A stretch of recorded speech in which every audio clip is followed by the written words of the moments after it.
Assalamualaikum warahmatullahi wabarakatuh. Salam sejahtera bagi kita semua. Perkenalkan, nama Taruna Andre Syaur Ramadhani, program studi Teknik Penanganan Patologi Perikanan semester 4. Baik, di sini saya akan menjelaskan tentang resirkulasi air pada budidaya ikan hias air laut. Sebelumnya, saya akan menjelaskan apa itu resirkulasi air pada budidaya. Resirkulasi air pada budidaya yaitu merupakan pemanfaatan sisa air dalam budidaya yang diproses sehingga air tersebut bisa digunakan kembali dalam proses media budidaya. Nah, penasaran kan bagaimana pada proses sirkulasi pada ikan hias air laut? Langsung saja kita lihat pada mapping map di samping ini.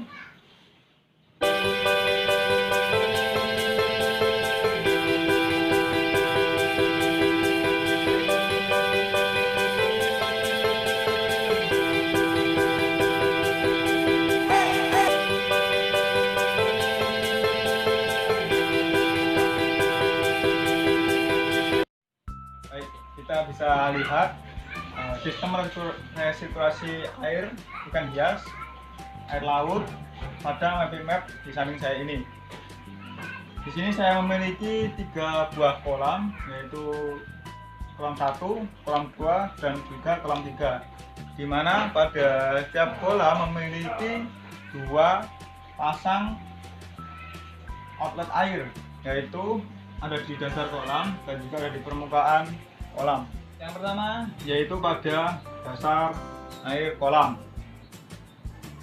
Outlet dipasang pada dasar air kolam, yaitu berfungsi sebagai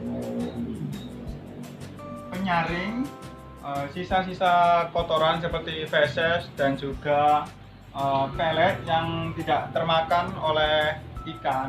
Dia akan mengendap di bawah dan akan masuk ke dalam inlet yang ada pada center dasar kolam.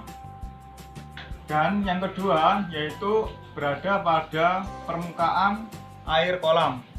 Nah, pada permukaan air kolam ini terdapat pipa yang pada bagiannya telah dilubangi, yaitu berfungsi sebagai air yang ada di permukaan itu dia akan masuk ke dalam pipa yang ada di sini, di mana volume air itu nanti tidak akan lebih tinggi daripada ketinggian pipa, karena ketika volume bertambah air akan masuk ke dalam pipa tersebut.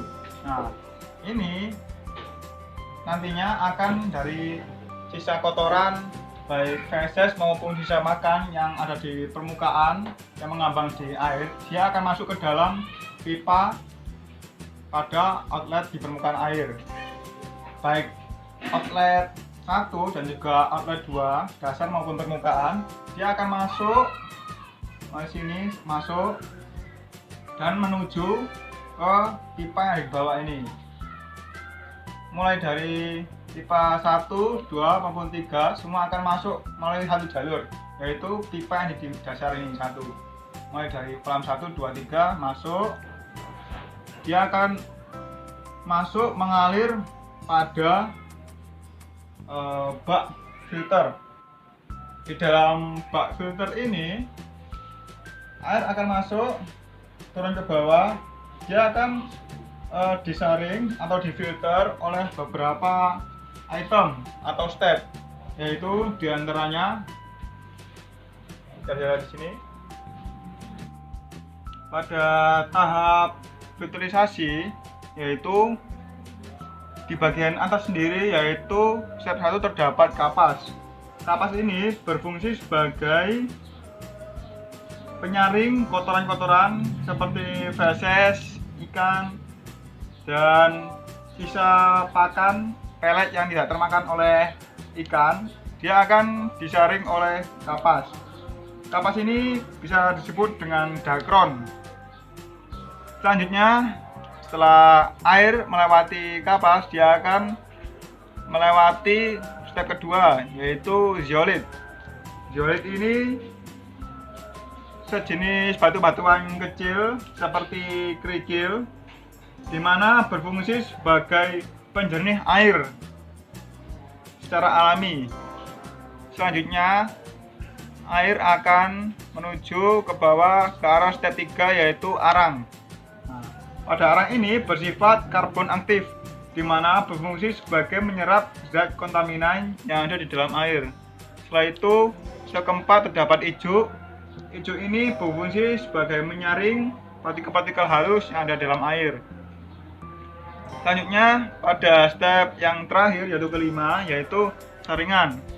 Fungsinya sama seperti ijuk, namun pada saringan ini mempunyai ukuran atau size mikron yang sangat kecil, sehingga partikel-partikel yang sangat halus atau sangat kecil sekali tidak akan bisa lolos atau bisa keluar melalui saringan tersebut.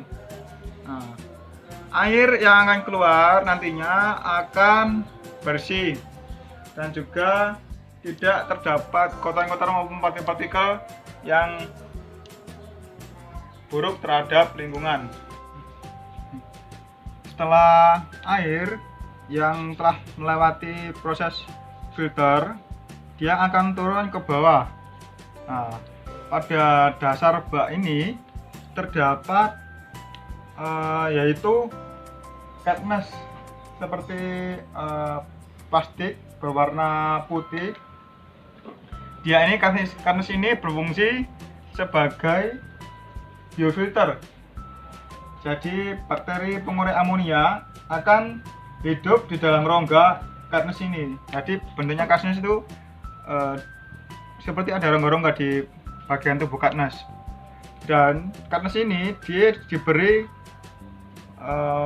aerasi.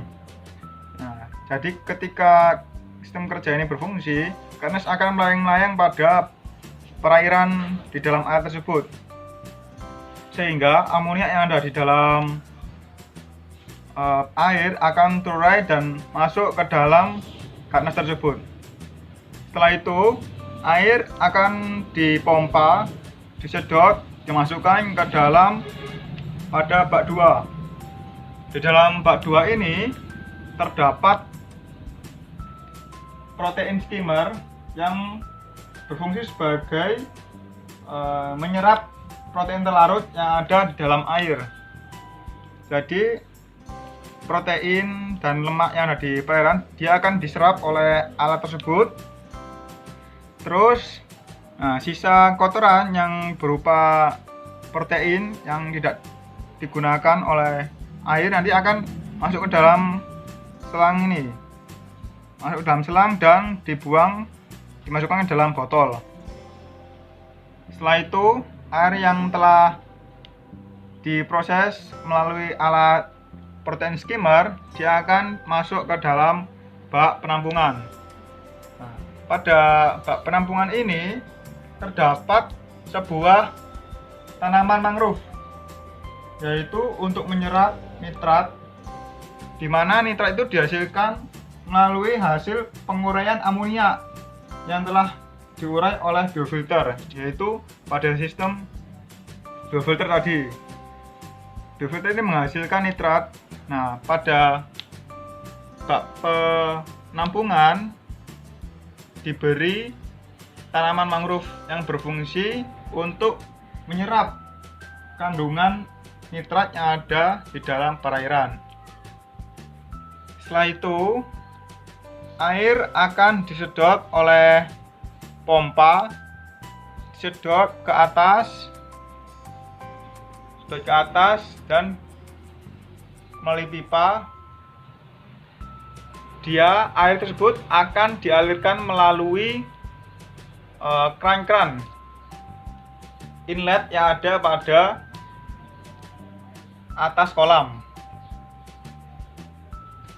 Air diberi kran, yaitu berfungsi sebagai pengatur atau penyeting air yang masuk ke dalam kolam. Jadi arus atau laju air yang masuk ke dalam kolam itu ditentukan oleh bagaimana kita mengatur, menyeting seberapa kencang keran yang kita buka. Proses ini akan terus berlangsung memutar ya, dari inlet terus outlet terus memutar dan seterusnya. Sistem regulasi ini sangat bagus sekali karena air yang ada di dalam bak 1 maupun 2-3 airnya akan tetap bagus, kualitas air akan tetap terjaga karena sistem regulasinya akan terus berjalan berputar sehingga kualitas air akan tetap terjaga. Sistem regulasi air ini sangat bagus sekali, dia bisa menghemat mulai dari air, tenaga, biaya maupun lahan. Karena juga kita lihat bahwa problem yang ada di lapangan mulai dari air dan juga lahan yang kurang efisien. Ini sistem pada resirkulasi air ini sangat bagus sekali, bisa dikembangkan lebih lanjut. Baik, cukup sekian dari saya. Kurang lebihnya saya mohon maaf. Semoga apa yang saya sampaikan bisa bermanfaat untuk kalian semua. Saya akhiri. Wassalamualaikum warahmatullahi wabarakatuh.